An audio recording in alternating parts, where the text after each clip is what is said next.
ourselves off from the light God has given. How many of you are waiting to hear about national ruin? Have you been waiting to hear about national ruin? You know, we're told that after national apostasy will come what? National ruin, right? Well, doesn't it look like national ruin is taking place and national apostasy hasn't taken place? Does that seem that way to you? You see things falling apart in the banking industry and in the business industry and all these other things? This is a little paper from Bangor, Maine. Can you tell the time that it was from? Welcome W. George Bush. Here's what it says here. In the middle of a paragraph, Bush also, with the stroke of a pen, Bush also proclaimed Sunday as a national day of prayer and thanksgiving. What is that? What is it? It's now made a national what? Day of prayer and thanksgiving. That was 2001. Did we sleep through that one? Is that national apostasy? Somebody says, oh, it's going to get worse. Yes, it is. We're told that it's going to start with mild measures, didn't we? And we just went right by like, oh, well, that's not a big problem. Has it gone farther now? And farther and farther? And while all these things that we were told are going to happen, they're happening all around us. Oh, what's going to happen? Yes, it's going to happen. Yeah, exactly. And it's happening. And it's happening all around us, but the world is proclaiming these things while we are missing our opportunity. And do you know that we need to be out there? If we're not, it's going to pass by us, just like the children of Israel. We are at a time where we have the most amazing opportunities to share with people. And they want to hear the message that God gave us. Do we have it? Can you share with someone what a blessing it was in your life to follow these principles that God gave us? Or are we going to say, well, you know, I've never tried it. I'm amazed. I heard this guy on TV talking about it. I don't know how many of you saw Dr. Oz with his Wyoming or Montana cowboy. Put him on a vegan diet. In a few weeks, his blood pressure was down to normal. His cholesterol was to normal. He lost quite a bit of weight, and he felt so good, and he's out telling all his friends about it. Well, you'd think it was almost that he'd been to a Seventh-day Adventist camp meeting. What amazing truth God has given us. And here we are, living along at a time where we hardly understand it. I want you to notice Volume 1 of the Testimonies, page 466. An amazing statement. When I read this first paragraph, I remember when I first read it, I got so excited. I thought, what is it that God wants us to do? In the vision given me in Rochester, New York, December 25th, 1865, I was shown that a most solemn work is before us. Its importance and magnitude are not realized. As I marked the indifference which was everywhere apparent, I was alarmed for ministers and people. There seemed to be a paralysis upon the cause of present truth. The work of God seems stayed. Ministers and people are unprepared for the time in which they live. Are we unprepared? Well, I want to read the next sentence. It's a little more alarming.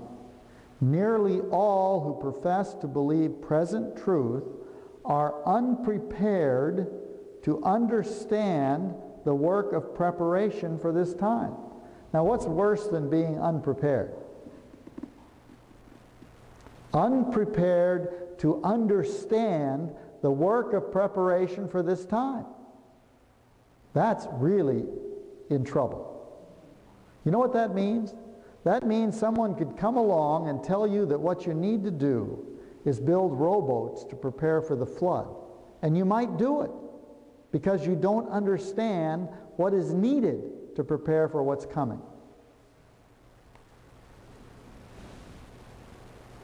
In their present state of worldly ambition, with their lack of consecration to God, their devotion to self, they are wholly unfitted to receive the latter rain, and having done all to stand against the wrath of Satan, who by his inventions would cause them to make shipwreck of faith, fastening upon them some pleasing self-deception, they think they are all right when they are all wrong.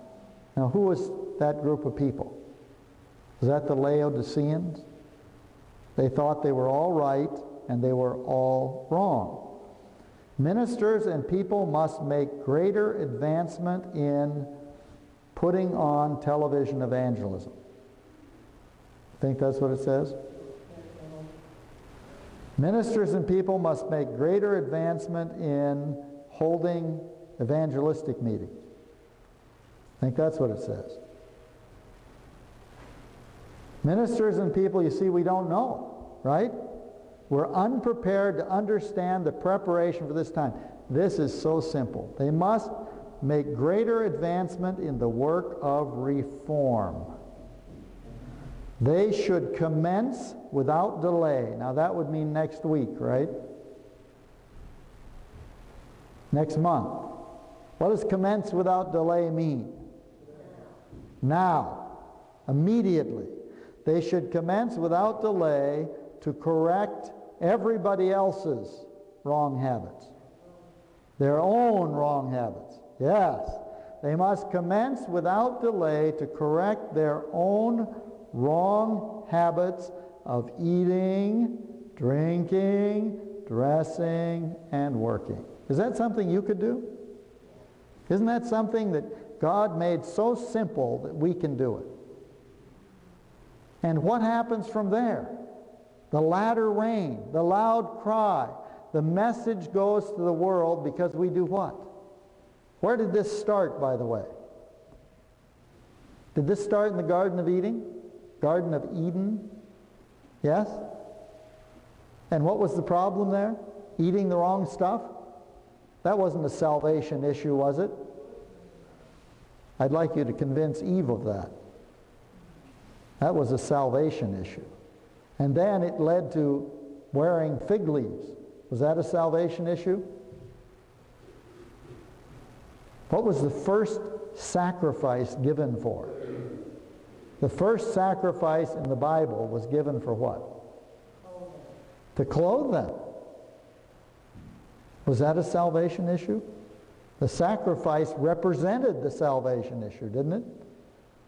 And so, where's this message going to end? Back to the same issues. Eating, what we eat, what we wear, what we drink, and how we work. Isn't that simple? So simple. And the world is waiting to hear it. Why are people dying out there? Because of what they eat and how they live. But we don't want to let them know that. We don't want to embarrass them, do we? You know, so many people are so happy to find out that you have a message for them. They're so excited. Now, all of you, everybody here, studied Daniel 2, haven't you? John, you've given some Bible studies on Daniel 2, haven't you? Yes? And Pastor here, he's given Bible studies on Daniel 2, right? And in Daniel 2, is there a stone that's cut out without hands and strikes the bottom of the image and then fills the whole earth? Yes? What is it? Second coming of Christ. How many people agree with that? Second coming of Christ. Yes? And so we're waiting for the second coming of Christ, right? Get your pencils out. Volume 7, page 59.